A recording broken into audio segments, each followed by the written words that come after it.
Good evening, my name is Kyle with ARAC Roof It Forward. I'm here to give you a free video roof inspection. I've probably replaced over 20 roofs in the Windsor Forest area, and I was just driving by after collecting a check from a customer, and I noticed these two spots over here, these two shiny spots. So my associate Chase knocked on the door and said that this tree fell through the roof and y'all just did a temporary patch. So we did a little bit of an inspection. I didn't see any blown off shingles, which was disappointing because I usually see blown off shingles all over Windsor Forest. About every third house has blown off shingles because most of the houses are pretty old. And we've had 2 major hurricanes in the last 2 years. I did, however, notice some crease shingles. That's why I have all these chalk marks, just to kind of give you an idea of how widespread the damage is. This isn't damage you can see from the ground. In fact, it's kind of hard to see when you get on the roof. But basically, if you look at a shingle here where the granulation is consistent throughout, the creased one basically has, let's see, it's a good example. This one has kind of like a crease right here. So what happens is some of these shingles, when they get over 15, when the roof gets over 15 years old, they don't stick anymore.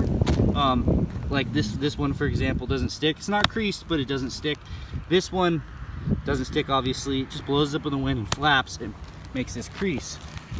If they still have some integrity left, it'll just crease them, and then when the next storm comes by, they get weak enough to where they actually blow off. The insurance company still counts this as storm damage. Even though you don't have any blown off ones, it's still considered storm damage because the integrity of the shingle has been compromised.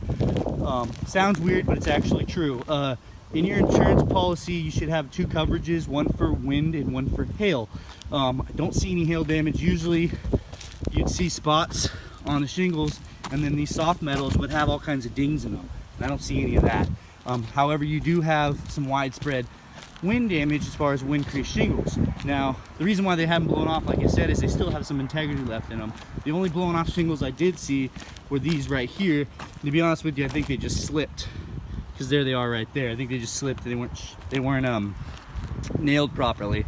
The roof is old, so I'd be willing to bet you guys are probably going to replace it sometime soon, considering that it's at the end of its lifespan.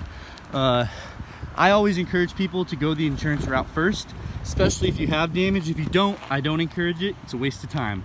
But if you have damage, even if it's you know, widespread but not that serious, I would file a claim. I would file a claim just based on the fact that the tree fell through your roof.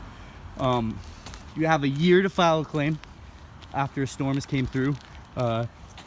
It's better to claim on major storms just because it's more believable.